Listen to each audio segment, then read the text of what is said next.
Thema econclude uthi uma kwenzeka uthola owesifazane owumKristu kodwa ozothile nothobekile, yazi ukuthi into emenza zothe futhi athobeke ukuthi mhlambe indlela akhuliswe ngayo, wakhuliswa ngesintu, noma into emenza ukuthi athobeke aphinde ahloniphe ingoba kunezinto ezinzima ezenzeka empilweni yakhe, and lezo zinto lezi izona ezimfundisa inhlonipho kodwa akayifundiswanga inkolo yobuKristu.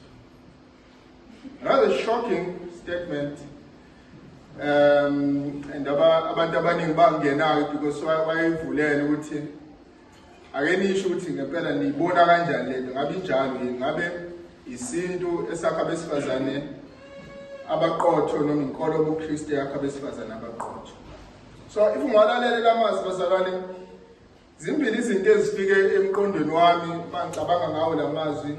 Into yokuqala nje efike emqondweni wami just quick, lo mzalwane ngenzeka ukuthi ukhuluma ngabesifazane abangekho ebandleni elifundisa isifundiso esiphilayo, maybe abanye babantu abazibiza ukuthi amaKristu but really ngenzeka ukuthi abasindiswanga, or noma ukuthi basindisiwe but abekho ebandleni elifundisa isifundiso seqiniso, no wonder beyiphilela ngale ndlela abaphila ngayo. So that was a first thought efike emqondweni wami mangibuka lamazwi lawo, noma ngazange ize ngicommente, ingazange ize ngisho lutho because lo mzalwane bengamazi and bengabazi abantu akhuluma ngabo, but yena uzwakala ewumuntu ayaziyo into akhuluma ngayo. But umqondo wesibili noma into efike emqondweni wami yesibili ukuthi mhlambe asingawuvali nalomqondo ukuthi ngenzeka ukuthi khona ebandleni la kufundiswa khona isifundiso esiphilayo, kodwa khona abazalwane abangasibonakalizi isifundiso esiphilayo ngendlela abaphila ngayo. Mhlawumbe ngenzeka ukuthi ebandleni elifana nebandla lethi Rock of Ages or elifana namabandla wonke la sazi khona ukuthi at least kunomuntu esimaziyo nesimvumayo ukuthi ufundisa isifundiso seqiniso, libandla lonke li-committed isifundiso seqiniso. But ingenzeka ukuthi nakhona ebandleni elikanjalo, but nakhona bakhona besifazane abaziwa ngokulihlaza, abaziwa ngokungahloniphi amadoda abo, abaziwa ngokuba nomsindo nokuhleba. Ingenzeka ukuthi nasemabandleni anjengo-Rock of Ages namanye amabandla khona besifazane abayiphatha kanjalo. Namhlanje bazalwane ngizothi impilo kanjalo ayihambisani nesifundiso esiphilayo. Ukuziphatha kanjalo kuphambene nevangeli likaKristu Jesu. Impilo kanjalo iyenza ukuthi ngisho abantu abangakholwa, I don't know ukuthi lo bebhalile bekumuntu okholwayo noma bekumuntu ongakholwa, but yenza ukuthi ngisho abantu abangakholwa babe nento abangadelela ngayo inkolo yobuKristu. Yenza ukuthi abantu abangakholwa balihlambalazi ivangeli, bakubukane ivangeli, buka nje ivangeli likaKristu Jesu liqhathaniswa nesintu, kuthiwa isintu singcono kunevangeli. Buka nje umuntu ongumKristu uziphatha kanjani. Yenza ukuthi abantu balidelele ivangeli, bamdelele ngisho uKristu Jesu qho. Esonto eliphelile besibheka ukuthi amadoda abesilisa abakholwayo basibonisa kanjani, basibonakalisa kanjani isifundiso esiphilayo ngendlela abaphila ngayo. But namhlanje sizobheka ukuthi abesifazane-ke bona-ke basibonakalisa kanjani isifundiso esiphilayo ngendlela abaphila ngayo. Abesifazane abasebandleni elifundisa iqiniso, abasebandleni elikholwa iqiniso, baveza kanjani imfundiso ephilayo ngendlela abaphila ngayo. Sifundeni bazalwane lapha kuThithu. So afunda nje wonke lamazwi. So much as the focus yethu izobe ku verse 3 kuya ku verse number 5, but I want us to read the whole thing so that sikwazi ukuthola into umpostoli Paul ayishoyo la. So verse 1 to chapter number 2. Kepha wena khuluma ngalokhu okufanele imfundiso elungileyo ethi amadoda amadala mawabe ngazithibayo, ahloniphekile, anengqondo, aphilile enkolweni, othandweni nasekwezeleni. Kanjalo nabesifazane abadala mabaziphathe ngokufanele ubungcwele, bangabi izihleli nezigwela zewayini, kodwa babe ngabafundisi bokuhle, ukuze bagqugquzele abesifazane abasebasha ukuba bathanda abayeni babo nabantwana babo, babe ngabanengqondo, abamsulwa, abaphatha kahle amakhaya abo, abalungile, abathobela abayeni babo ukuze lingahlanjalazwa izwe kaNkulunkulu. Kanjalo bayale nabesilisa abasebasha ukuba babe ngabanengqondo zibonakalise kukho konke lokhu uyisibonelo semisebenzi emihle, ubonise ubuqotho ekufundiseni nesizotha, ukhulume okuqotho okungasolekiyo ukuze ahlazeke umelana nathi, angabi nalutho olubi angalusho nathi. Ngokunjalo ziyale izinceku zithobele ezibasebenzelayo, zibathokozise kukho konke, zingaqabulisani nabo, zingantshontshi, zikhombise konke ukukholo okuhle ukuze ivunuliswe ngobuhle imfundiso kaNkulunkulu umsindisi wethu ezintweni zonke. Ngokuba umusa kaNkulunkulu wokusindisa ubonakalisiwe kubantu bonke, uyasifundisa ukuba sidele ukungakholwa nezinkanuko zezwe, sihambe ngokuqonda, ngokulunga nangokumesaba uNkulunkulu kulesikhathi samanje, silindele ithemba elibusisiweyo nokubonakala kwenkazimulo kaNkulunkulu omkhulu nomsindisi wethu Jesu Kristu, owazinikela ngenxa yethu ukuze asihlenge ebubini bonke, asihlambulule isizwe esingesakhe esinokushisekela imisebenzi emihle. Khuluma ngalokho, gqugquzela ukhuze ngawonke amandla, mangabibikho namunye wedelelayo. Mangabibikho namunye wedelelayo. Why uMpostoli Paul ifuna ukuthi ukhulunywe ngalezi zinto? Uyawanikeza ama-reasons. I-reason yokuqala kuverse number 5 uthi ukuze lingahlanjalazwa izwi likaNkulunkulu. Abazalwane bephila ngale ndlela, izwi likaNkulunkulu ahlambalazwe. Kuverse number 8 ukuze ahlazeke umelana nathi, angabi nalutho olubi angalusho ngathi. Uverse number 10 ukuze ivunuliswe ngobuhle imfundiso kaNkulunkulu umsindisi wethu ezintweni zonke.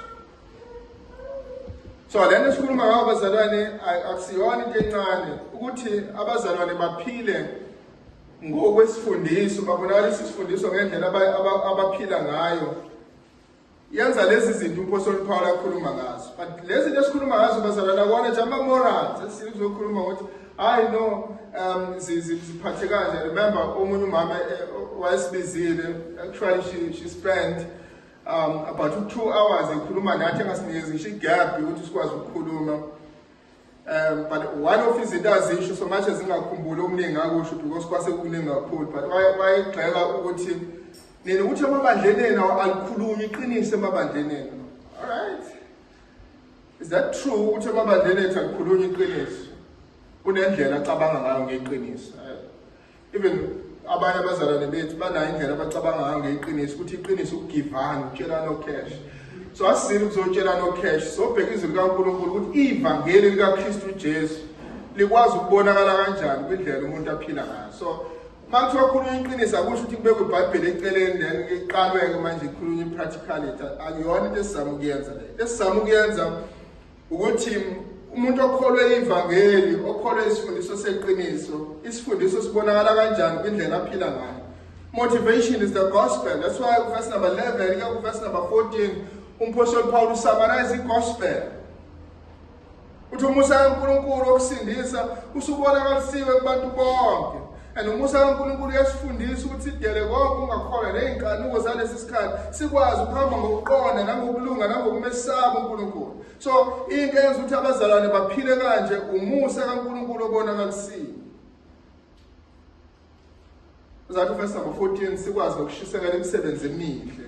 These are gospel believing people. Babonakala kanjani abantu abakholwa ivangeli? Then mawula and awakholwa inkosi uJesu Kristu, ngenzeka zonke lezi zinto lezi zibe ubula kuwena until uphenduke ezonweni zakho, umbuke uJesu Kristu njengenkosi, umphilele uJesu Kristu njengenkosi. But kulabo sebekholiwe ongenani khona izinto eziwu5 noma impawu eziwu5 ezibonakala kwabesifazane abaphila ngemfundiso ephilayo.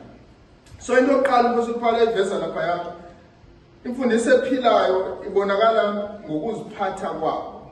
Ibonakala ngokuziphatha kwabo. Sibuke again bazalwane verse number 3, kanjalo nabesifazane abadala mabaziphathe ngokufanele ukungcwele. Nabesifazane abadala uthi uMpostoli Paul mabaziphathe ngokufanele ukungcwele. Abesifazane abakholwayo baziphatha kanjani? Eyiphi indlela abaziphatha ngayo?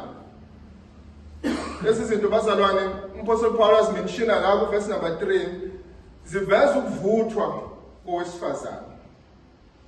Ziveza maturity. Zehlukanisa phakathi kwabesifazane abamatured nabesifazane abangekho matured. Ukuvuthwa bazalwane kungenzeka kuhambisane neminyaka. That's why uMpostoli Paul la ethi abesifazane abadala, talking about abantu abano 60 years, abesifazane abadala. Ukuvuthwa kuyona iminyaka general. Lezi zinto lezi so much as expectekile kulabo sebekhulile benza izinto eziningi bakwazi ukubona amaphutha abo bahlala ezwini likaNkulunkulu basanctify. So manje zilindeleke kulabo, but akuyona into uMpostoli Paul ayibekayo ukuthi kumele zilinde uzube na 6. No. Ukuvuthwa kulindi iminyaka. Isimo esilindelekile ngisho nakwabancane uqobo. Omncane ngeminyaka kumele abe mdala ngezenzo, abe ngo-matured.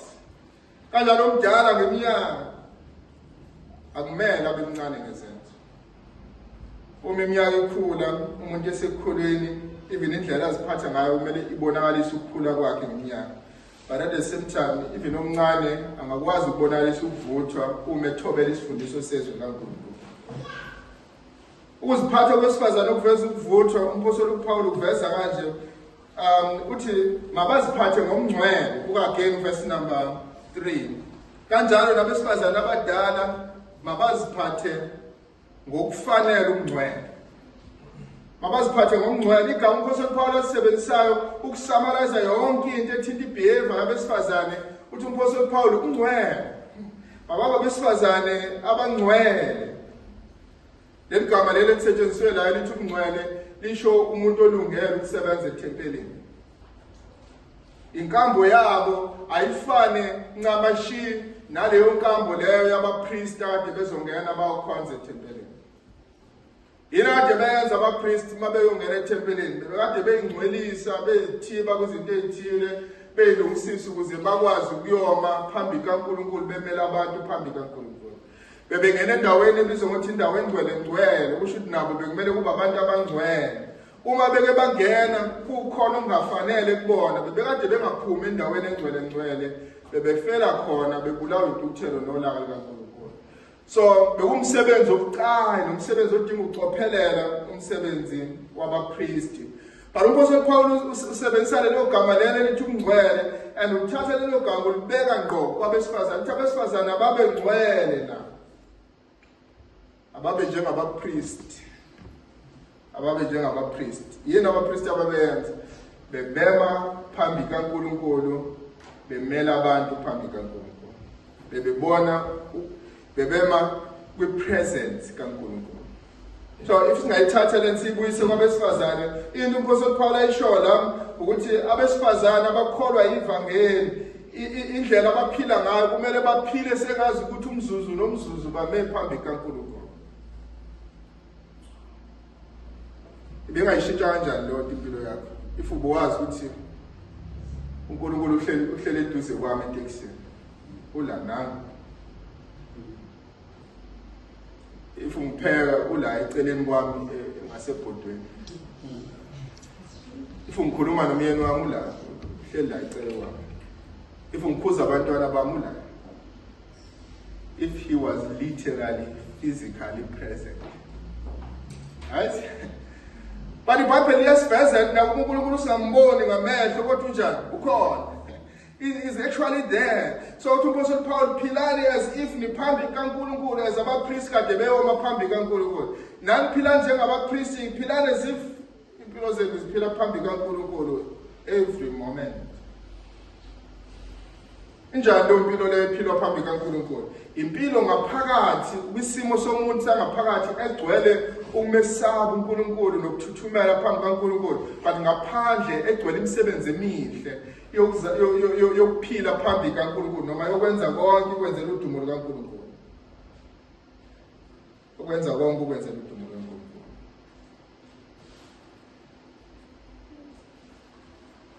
uPaul but uyasivezela abazalwane akashinje si-stranded. Uyasivezela ukuthi injani lempilo yokuphila phambi kaNkulunkulu. At least umention izinto ezimbalwa. I don't think uMpostoli Paul expect ukuthi exhauste yonke into ekumele iqashelwe umuntu ophile phambi kaNkulunkulu, but at least uthatha izinto eziwu-2 ezijwayele ukuba ama-struggles amakhulu abantu besifazane. Uthi okokuqala ukugada amazwi wakhipha ngomlomo wakhe. Umuntu ophambi kaNkulunkulu uyabheka ukuthi ukhuluma kanjani. Verse number 3, kanjalo nabesifazane abadala mabaziphathe ngokufanele umngcwele. Ukuziphatha onjani lokho? Bangabi izidleke. Uma uphila uphambi kaNkulunkulu nayo into ekumele uyiqaphele, qaphela amazwi wakhipha ngomlomo wakhe.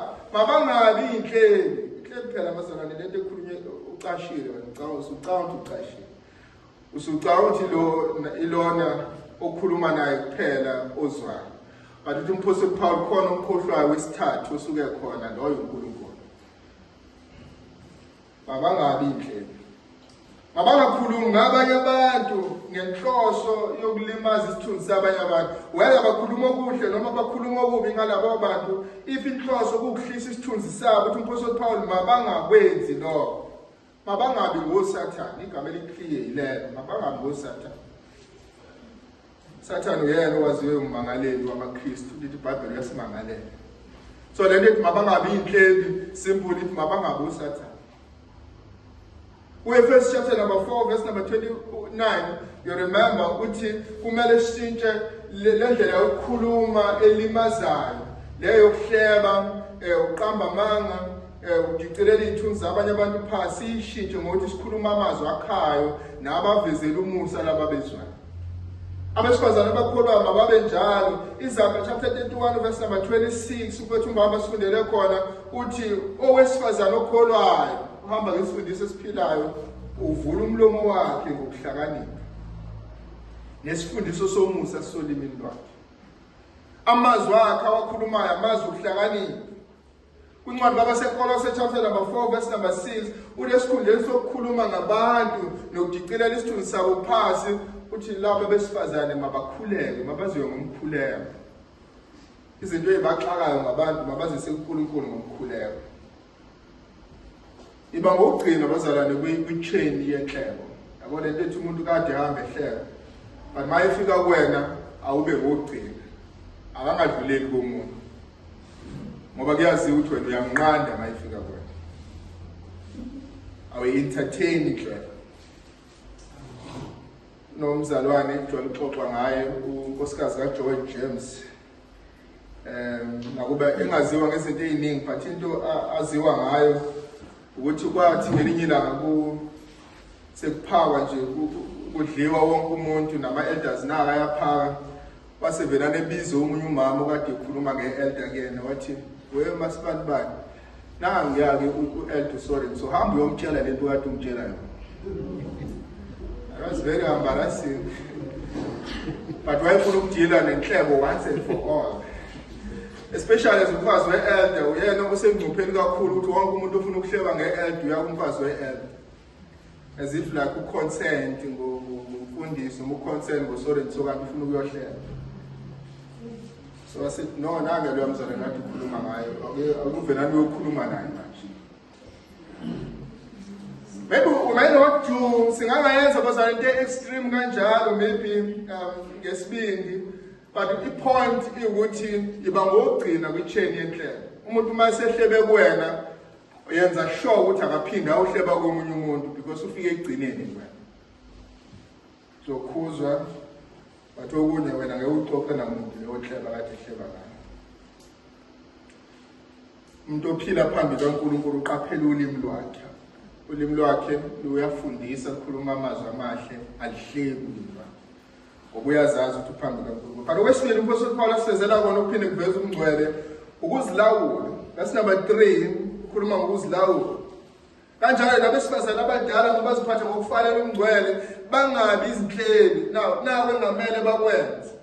But nawe okunye kwesibili angamele bakwenze nezigqila zewayini. Bangabi igqila zewayini. Umgomo abazalwane akhuluma ngawo la ukuba izigqila zewayini udlulela uzona zonke izinto ezilawula abantu. Akulona kuphela iwayini elawula abantu. Iwayini yamlawula umuntu mayiphuzile ulawulwa uphuzo oludaka yasuke liphuzile. So abesifazane akumele bavumele noma yini balawule. Wona umgomo uMpostoli Paul awudlulisayo. Abalawulwa ukudla, abalawulwa ukusetshenziswa kwemali, ifoni, zonke lezo zinto lezo akuzona izinto ezibalawulayo. So ipoint uMpostoli Paul aliveza la kuverse number 3 ukuthi owesifazane ophila ngesifundiso sezwi likaNkulunkulu akangalawulwa izinto kodwa kube uyena olawula izinto. Mfundisi uAndrew ujwayele ukusebenzisa lamazwi lawa uthi sidumisa uNkulunkulu, sithanda abantu, sisebenzisa izinto. We can't reverse that because uma sike sayireverse then we are sinning. Asidumisa izinto, asisebenzisa abantu, kodwa sidumisa uNkulunkulu, sithanda abantu, izinto siyazisebenzisa. Akusona elawula thina, ithina esilawula sona. Umzalwane ulawulwa uNkulunkulu, akalawulwa ngamasebenzi. Alawulwa izinto eziphathekayo, ulawulwa uNkulunkulu. Umzalwane uthatha inqumo elawulwa uNkulunkulu. Akathathi inqumo elawulwa ama-cravings, ama-desires. Uthatha inqumo elawulwa uNkulunkulu. Ame challenge you bazalwane, hlola indlela osebenzisa ngayo izinto. Maybe you may not use a perfect judgment. Cela umuntu umzalwane oseduze kwakho mazi this is a trusted believer. Ukuthi asondele eduze kwakho akakuhlole nje ukuthi ngabe ikhona into ekulawulayo. Kwindlela nje ngisebenzisa ngayo izinto, ifoni yami, isikhathi sami, ukulala, ukuvuka. Kwindlela engenza ngayo izinto ngabe ikhona yini into engilawulayo. Ube ungihlole nje. Ngilindele ukuthi ukungitshele nje, I'm inviting you in my life ukuthi ukezongihlola ungibheke ukuthi ikhona yini into engilawulayo mina empilweni yami. Maybe there's a blind eye, ikhona into ongakwazi ukuyibona eseyikulawula empilweni yakho. Maybe your friend, maybe umzalwane okuhloza ngakwazi ukuphonta ukuthi nazi izinto ezikulawulayo. SeziuNkulunkulu. Then bese uyayithatha ke lezo zinto lezi ezikulawulayo uzishintshe ngezinto zakamoya. Maybe uqala ukukhonza, uqala ukuvangela, uqala ukufundisa, ukuthandaza, even ukufonela abanye abazalwane ngeyikhathi ujwayele ukwenza ngazo lezi zinto ezikulawulayo. Just do something that is beneficial, fruitful. Abesifazane abakholwayo iBhayibheli lithi kanjani? Bangcwele. Banjengabapriest abasebenza ethempelini. Balandela isibonelo soHana, noMaria, uElizabeth, uSara. Balandela leso sibonelo leso, abalandeli isibonelo sawo wonke ama-celebrities alelizwe oRihanna na wonke ama-celebrity balandela isibonelo soSara, oMaria, oHana. Babesifazane abangcwele. Sifundise siphila kwesifazane sibonakala ngendlela aziphatha ngayo. But umbuzo uziphatha kanjani owesifazane? Uziphatha ngomngcwele, akahlebi futhi akalawulwa izinto. But okwesibili, imfundiso ephilayo ibonakala ngokufundisa okuhle. Ngokufundisa okuhle. Owesifazane okholwayo ufundisa okuhle. Buka again verse number 3. Kanjalo nabesifazane abadala mabaziphathe ngokufanele umngcwele, bangabi izinhlebi nezigqila zewayini, kodwa babe njani? Babe ngabafundisi bokuhle. Babafundisa abesifazane. Abesifazane abakholwayo bafundisa okuhle. Izwi likaNkulunkulu lidlisa lithi abesifazane abakholwayo mabafundisa abantwana babo ukusaba uNkulunkulu. Abafundisa abantwana babo ukusaba uNkulunkulu. Kwizaga 6 verse number 20.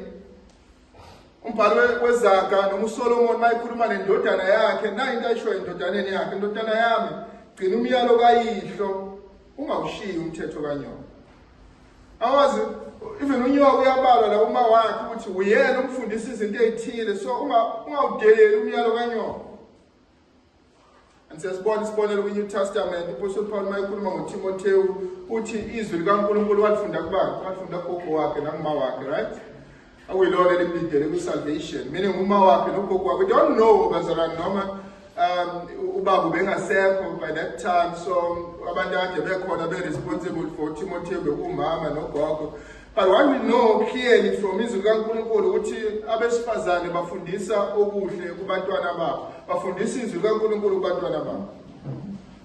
Fungashadile, you can even help.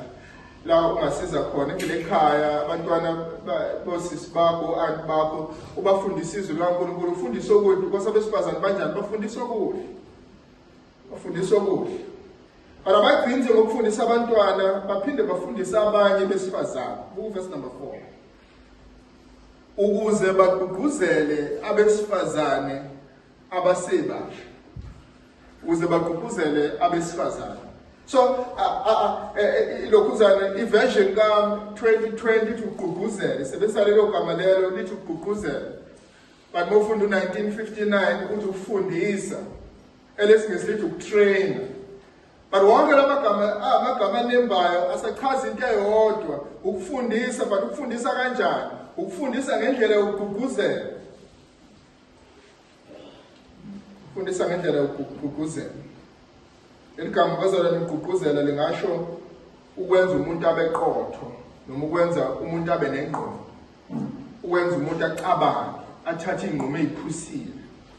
So abesifazane benza lokho komunye wesifazane bamgqugquzela ukuthi enze izenzo ezilungile. Bamtshela ukuthi yini practical ongayenza uku-apply izwi likaNkulunkulu empilweni yakhe.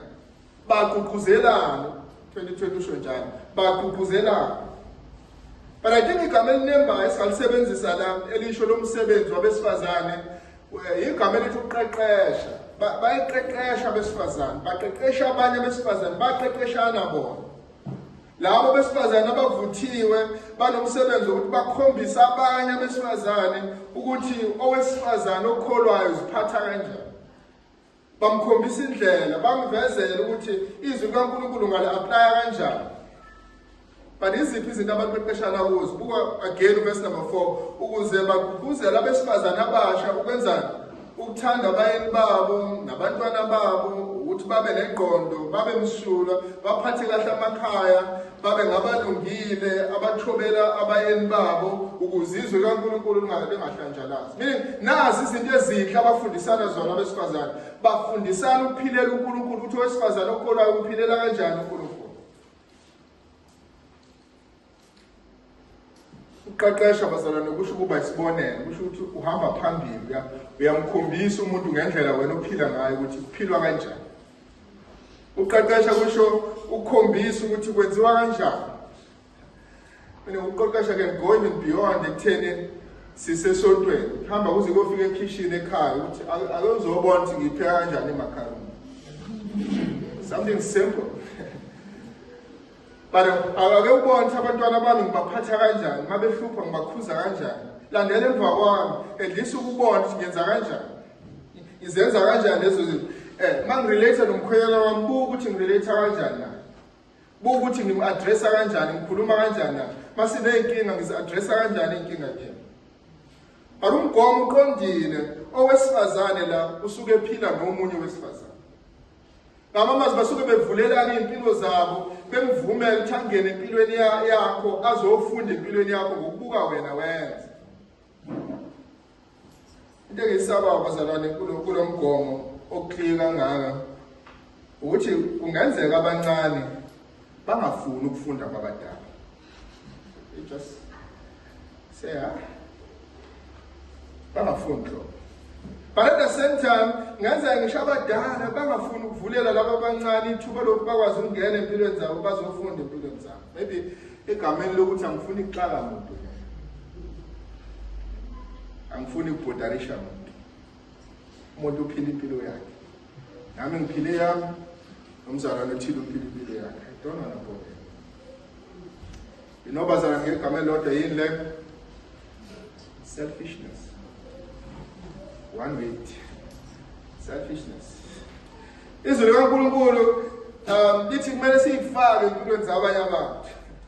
Kumele singene empilweni zabanye abantu. Initially sifakwa uMoya Ngcwele lithi Bible kuncwadi kwabaseKorinte usihlanganisile ukuba sibe mzimba munye uKristu uJesu. Sifakwa uMoya Ngcwele, but practically sifaka thina empilweni yomunye umzalwane.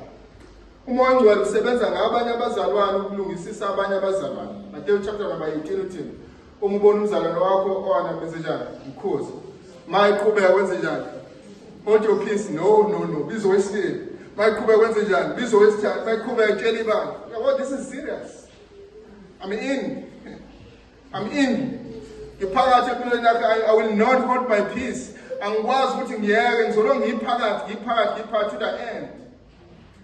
Galatia chapter number 6 nabomoya uma ngibona umuntu ebhabheke esonweni mbuyiselo njalo. Meaning iBhayibheli lithi siphakathi empilweni zabanye abantu. Selfishness ukuyinaka wena ungabanaka abanye abantu. Ebandleni lapho ukhonza khona Rock of Ages, thola umzalwane at least ongakwazi ukumkhulisa noma thola umzalwane ongakwazi ukuthi akukhulise. Responsibility abadala ukuthola abancane abangabakhulisa at the same time responsibility abancane ukuthola umdala ongakwazi ukukhulisa in your church. Abesifazana abakholwayo bangabafundisi bokuhle, kanti bakwenza kanjani lokho? Okwesithathu, imfundiso ephilileyo ibonakala ngothando lwabo. Abesifazana abakholwayo banothando olukhethekile. Buka uverse number 3 again.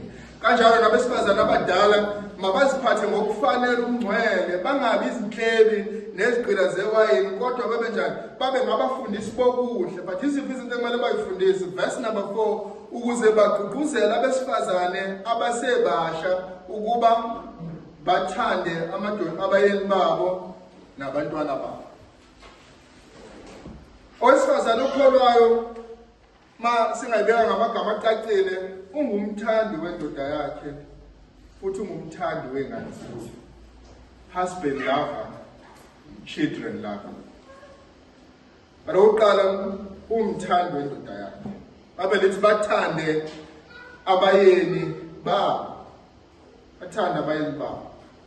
Yazi bazalwane, abanye abazalwane abakholwayo bacabanga ukuthi ukuthanda into yamadoda. At least we have the verse unqalo base-Efesu chapter number 5, madoda thandani umngeni. So ukuthanda nje akuyona into yabesifazane, ukuthanda into yamadoda. Khona even abakushoyo lo. Abanye bazibathi owesifazane uthanda uma ethandwa yena, meaning uthando lwakhe liwukurespond othandweni lendoda. Sound wise, right? So thanda mina ngoba ngithanda, mayinga ngithanda ngengimthanda, olwami uthando liyarespond. But kuThithu chapter number 2, verse number 4 uthi ukuthanda kumiyalo. Abesifazane balindele ukuthanda amadoda abo, kumele bafundise ukuthanda amadoda abo. Uthando iBhayibheli likhuluma ngalo la nguthando lwemizwa enganqamuki yomyeni wakhe. Imizwa engancikanga kwizenzo zakhe ukuthi wenza kanjani. Isinqumo sokumthanda, ukuhlezi uchameka njalo ngomyeni. Cabanga, this is a command. Just love him. Just love him. Because ngaso sonke isikhathi nje uchameka uyena. And this is a biblical command. Mina wesifazane mayingaqhamuka nje athi yazi mina ngisamthanda umyeni wami, mhlambe akasazenza izinto ayizenza, asagqoka ngendlela ayigqoka ngayo sisanda kushada, maybe akasazenza. You can count the list. Therefore ngisamthanda yini ayenza ngokuzi kaNkulunkulu. Sinning. Uyona wensisona. Bese ukuthanda it's a command. Ukuba attracted kuyena i-command. Ukuba nemizwa yakhe umyalo vela kulo. Umbuzo ukuthi wenze njani at least ukuze uhlezi umthanda umkhwenyana wakho. Okay, beno bestie kwincwadi yabo ethi Love That Last. I think incwadi engayirecommenda at least kubo bonke abazalwane abamshadile ongayifundela yona. But basinikeza izinto eziwu5 ekumele zenziwe abesifazane ukuze bahlezi bethanda amadoda abo. Into yokuqala uthi mkhulekele uphinde ukhuleke naye. Okay, thatha zonke lezi zinto lezi ezikudinayo, zonke lezi zinto lezi ongayithandi, zonke lezi zinto lezi ezikuphatha kabi zisenkosini ngomkhuleko. Mkhulekele. But ungagcini nje ngokumkhulekela kuphela, khuleka naye. Meaning iba nethuba lokuthi uhlale naye, ukhuleke naye. You know ukuthi kunika leyo nto ukuthi ukhuleke naye. Opportunity, right? opportunity, but umuzi uthi ithuba lande lekunikeza lona yithuba lokuthi ukhulume ngaye kuNkulunkulu naye ezwe. Naye ezwe. Usho izinto at least one-concern ngaye kuNkulunkulu naye ezwe uzisho kuNkulunkulu. But the point is, zonke izinto ezisengqondweni yakho zise kuNkulunkulu ngomkhuleko ukuze singavimbi uthando lwakho la. Uma usukwazi ukuthi usuyinikezele uNkulunkulu, khona umuntu omkhulu ngaphezu kaNkulunkulu. You can just relax after. Zonke lezi zinto lesengayithandi sengiyinikezile umdali wezinto zonke and I know ukuthi uNkulunkulu udila nazo. Then I can have my husband. But okwesibili zama ukumqonda at least. Zama ukum-understand. Eminye yama-general principles emshadweni ukuthi ungacabanga ukuthi uyoshintsha umkhwenyana wakho. Akushintshwane emshadweni. Moya with the understanding ukuthi uyomshintsha. The best thing ongakwazi ukuyenza ukuthi umu-understand ngisho ama-weaknesses wakhe. Izinto angakwazi ukuzenza, izinto akwazi ukuzenza, umuntu awuyena, umuntu angayena. The best thing ongayenza ukuthi ukwazi ukum-understand, uphile naye ngendlela yokum-understand. And kuyakusiza nangokumkhonza. Uma umu-understanda kangcono then ungamseva kangcono. But okwesithathu, xhumana naye, meaning lento ebizothi communication, but ngendlela esiza yena, not ngendlela esiza wena. Xhumana naye ngendlela esiza yena. Noma uveza izinto but isiveze ngendlela eyakhayo, hayi ngendlela edibhizayo. Ngendlela ekukhuthazayo, ngisho ukhombe isono, sikhombe hayi ukuthi adikibale, kodwa ukuthi asilungise. Msize, mlekelele, xhumana naye, mbonise, khuluma, veza izinto ezikuphathayo, but uziveze ngendlela ekind, nangendlela eyakha yena, hayi ngendlela eyakha wena. But okwesine, bonisa uthando, libonakalisa uthando, liveze, lwenze, lukhombise. Ukugcina, jabulela ukwenza izinto naye, yenza ama-activities, uba busy kanye naye, be involved. I believe bazalwane zikhona lezinye izinto ongazenza beyond land, but i-point ukuthi yenza yonke into ongakwazi ukuyenza ukuze uqhubekile nje uchamekile uyena. For 10 years, for 15 years, for 20 years, ukuze uqhubekile nje uchamekile uyena, yenza yonke into ongayenza ukuze libe seduzane na. Ake zikhona lezinto ezinye ongazigwema eziqeda uthando. Ngagwema ukuba namagqubu, ukubamba izinto. Ngagwema impakamo, ukudinga nokuthuthela, ukumqhathanisa nabanye abantu besilisa, even umahlulelo. But iBhayibheli laqina ukuthi owesifazane ungumthandi wendoda, lithi umthandi wani futhi? Wengane zakhe. Ungumthandi wengane zakhe. That's number 4. Bathanda abayeni babo nabantwana babo. Kodwa bazalwane balekile, I think uApostle Paul is clear. Uthando lwendoda then bese ubuthando lwabantwana. Lona uthando lwabantwana then ubuthando lwendoda. That one is clear. I-priority uthanda umkhwenyana wakho then ngaphasi kwakho uthanda abantwana bakho. But abesifazane abashadile kumele ukuthi babe ngabathandi bengane zabo. Ongashadile yena uyafisa ukushada, but uma efisa ukushada ufisa ukuba nabantwana. I think there is a tendency yokuthanda ukushada ungenabantwana. That's not biblical. Remember, bazalwane, Genesis chapter number 1, umyalo ukuzala nani, then chapter number 2, context ukushada. So that one is very clear. Yes, mhlawumbe ngenize nibe nezingane egcwele umhlaba, but ipoint le ukuthi umshado ukwazi ukuhlukanisa nokuba nabantwana. Thinking ongeke ukwazi ukuyiseparate. Khona ngisho idea yokushada ongenayo i-womanhood noma i-manhood. I just want to live ngilo muntu onguyena. I'm not a biblical woman, but at the same time I love marriage.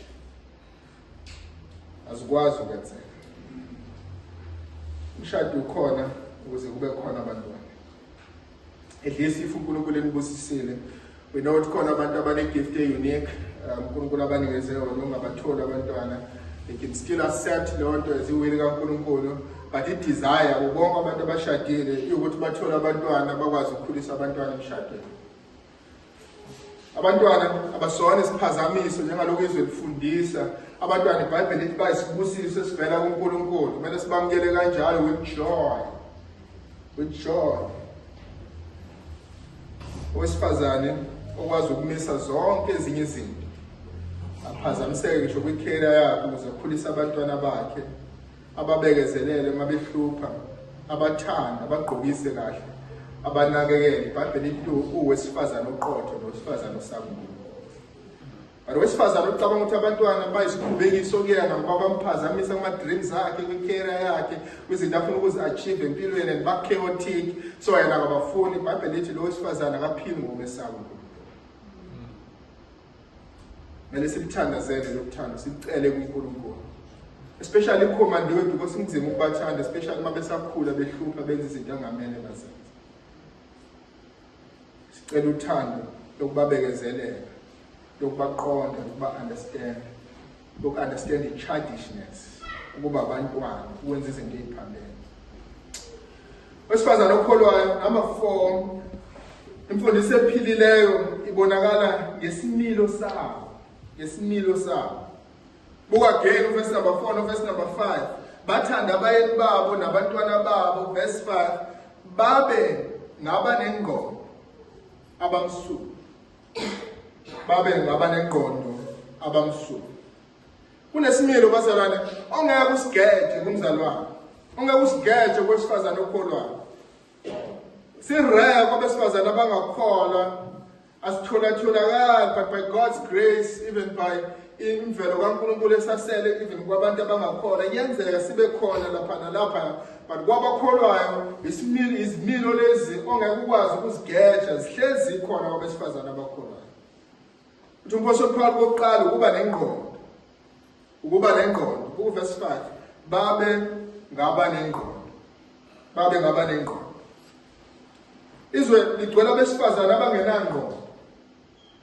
Abesifazane abathanda izinto, abalawula imizwa yabo, ama-cravings. Abesifazane abanama-dreams. No matter ukuthi yini into emephambi kwabo, baphusha to the breaking point ukuthi bakwazi ukuyoreacha leyo nto leyo abafuna ukuyireacha empilweni. Abayakhi imizi kunalokho bayibhidlize imizi. Abahlala emshadweni, abalasti bona. Why? Because abanayo ingqondo. But iBhayibheli lithi abesifazane abekho njalo abesifazane abakholwayo. Abesifazane abakholwayo kanjani? Banengqondo.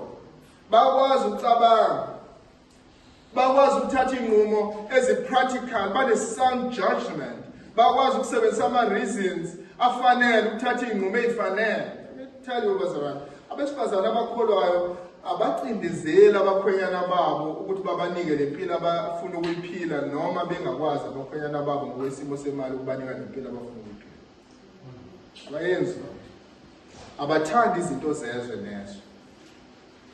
Bakwazi ukulawula imizwa yabo. Bakwazi ukulawula izifiso zabo. Bayazi into efanele kumele bayenze nento engafanele engamele ukuthi bayenze. It's a shame ukuthi even kwimndeni yabazalwane abakholwayo abanye abazalwane bangena ezikweletini bezama ukuplease amakhosikazi wabo unreasonable. Bafuna impilo abangayafford kwabona. Abanelisekile ngisho nangabakhwenyana babo because bacabanga ukuthi bathola umuntu ababengamdinga ongenanga. Because bacabanga ukuthi impilo ukuba nemali. It's not wrong ukuthanda izinto ezinhle. But you can use your sound judgment. Ukwazi ukubona ukuthi yes, isimo sikasivumeli ukuthola lokho. Lesi ngakwazi ukulinda sibekezele sisebenze kanzima. Ngelinye ilanga mhlawumbe uNkulunkulu esibusise sokwazi ukuyithola lento esiyithandayo. You don't push to the breaking point ukuthola lento oyithola because you don't have a mind. Bible lithi abesifazane banengqondo. Banengqondo. Abahlezi begwena. It's not like umkhwenyana uhlezi, oh hayi ngapha. No. They can even think. Bakwazi ukucabanga. Banikeza 1,000 bakhe ngani imizi.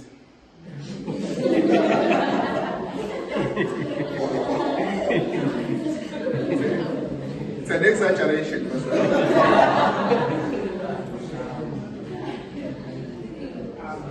But wesibili iBhayibheli lithi bamsula. Bamsula, verse number 5. Bamsula. Babe ngabanengqondo abanjani? Abamsula. Lo kumsula iBhayibheli likhuluma ngako ukwazi ukuzigwema kuzo zonke izono zocansi. Abesifazane abakhona abamsula ngalendlela. Engqondweni nasemzimbeni yabo bayagwema zonke izinto ezingangcolisa ingqondo yabo nemizimba yabo. Bayibalekela i-pornography, babalekela ne-masturbation, even sexual fantasy, bakubalekela ukufletha, babalekela zonke lezo zinto ezingangcolisa imizimba yabo kanye ney'ngqondo zabo. Even indlela abagqoka ngayo abesifazane abakholwayo abagqoki ngendlela elingabesilisa ukuwela ezonweni zocansi, bayikhava imizimba yabo, bayimboza imizimba yabo. Why? Because babesifazane abamsulwa ngaphakathi nangaphakathi. Okwesithathu bathobekile. Buku verse number 5 lapha ekugcineni uthi abathobela abayeni babo. So nasi esinye isimilo umpostoli Paul asivezayo ukuthoba. Abesifazane abakholwayo bathobela abayeni babo. Question ethi kusho ukuthini ukuthoba? Ukuthoba bazalwane kusho ukuzinikela ngaphansi kwegunya ungaphoqwanga yini. Kusho ukuzinikela kanye nokwamukela ubuholi bendoda yakho ifungu wesifazane oshadile. Incwadi kwabase-Efesu ikuveza kanje ukuthoba. Kuverse number 22 ithi ukuthoba noma indlela yokuthoba ithi kube sengathi kuyo inkosi. Uthobela umkhwenyana wakho kungazi ukuthi uthobela uKristu Jesu.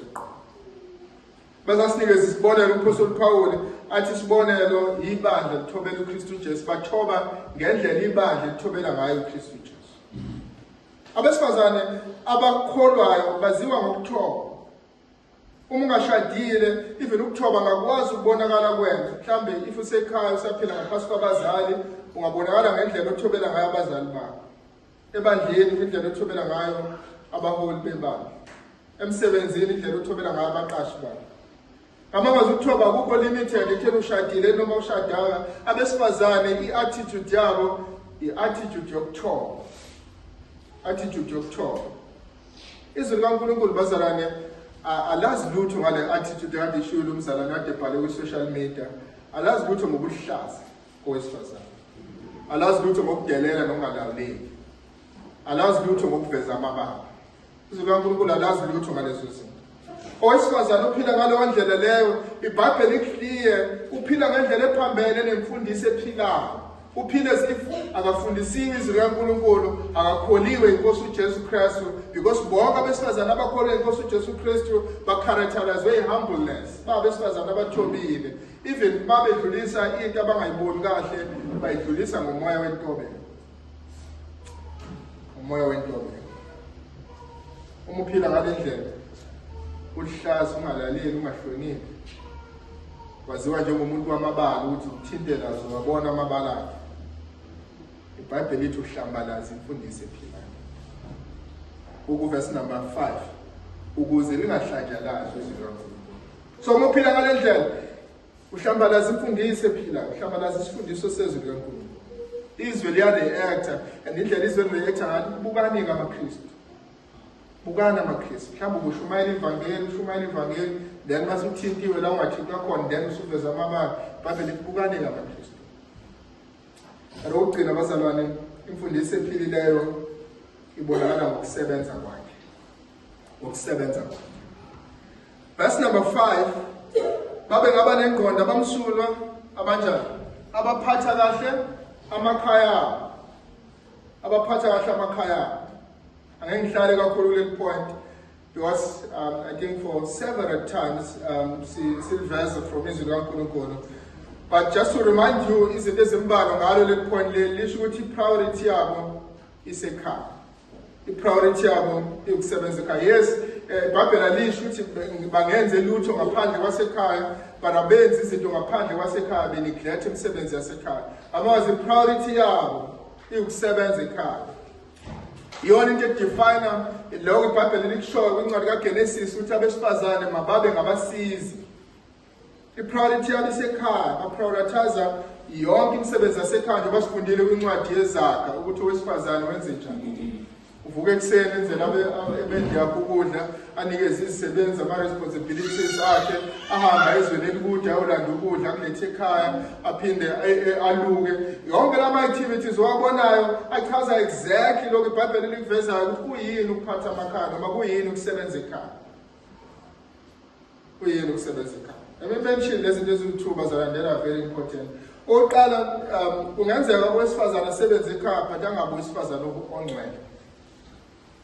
But at the same time kungenzeka owesifazana abe nemisebenzi ayenza ngaphandle, at the same time abe ngowesifazana ongcwele. But iBhayibheli liveza kanjani lokhu verse number 5 lithi baphathe kahle amakhaya abo abalungile elesingisi lithi abamnene. Leyo attitude leyo uMpostoli Paul ayiveza la iyona ehlukanisa zonke izinto.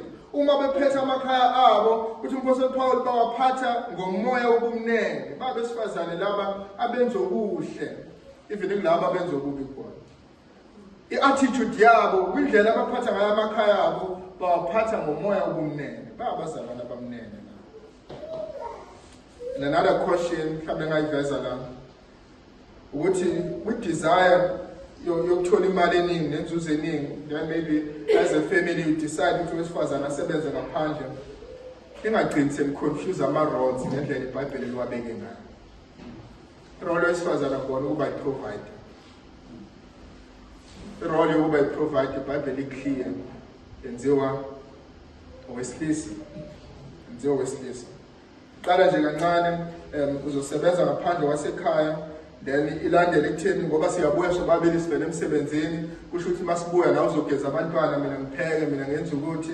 Then the next thing imali yami eyami nemali yakhe imali yakho. Then the next thing, and then it's just a mess. The roles have been confused in the family.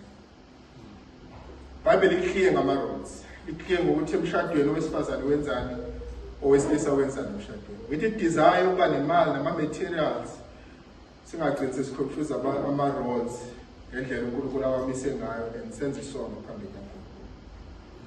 But let me close with these words, bazalwane. Kade ngifundisa as uthisha, mawuqeda ukufundisa unikeza i-test. So let me give you a test.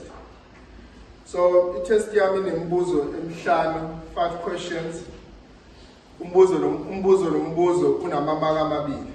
So uzonibuza umbuzo then uzo-answerisha unikeza amamaka ukuthi uthola ama-marks amangaki. And then out of 10 uthola ama-marks amangaki. So umbuzo wokuqala, injani indlela oziphatha ngayo? Injani indlela oziphatha ngayo? Ngabe ingcwele abu njengompriest etempelini? Out of 2 uthola. Umbuzo wesibili, yiziphi izinto ozifundisayo? Ngabe ulo wesifazane ethi iBhayibheli ufundisa okuhle noma secret ufundisa abesifazane ebandleni ukuthi babe ngama-career women? Are you teaching what is good? Abufundisa okuhle. Out of 2, what do you get with that? Okwesithathu, lokuphi uthando lwakho? Where is your love? Ungabizwa ngokuthi uyi-husband lover noma uyi-children lover. Ungabizwa kanjalo? Out of 2 uthola ba? Sinjani isimilo sakho? Ngabe umsulwa? Ngabe uyakwazi ukuzilawula? Ngabe uthobekile? Sinjani isimilo sakho? Abaseduze kwakho bathini? Out of 2 uthola ba? But ukugcina usebenza kuphi? Ifocus yakho isekhaya noma ingaphandle kwasekhaya? Out of 2 uthola ba? Out of 10 seyihlanganisiwe zonke lezi zinto uthola ba? Ama-answer khona, i-responsibility yethu ukuthi sihambe siyokwenza ama-correction.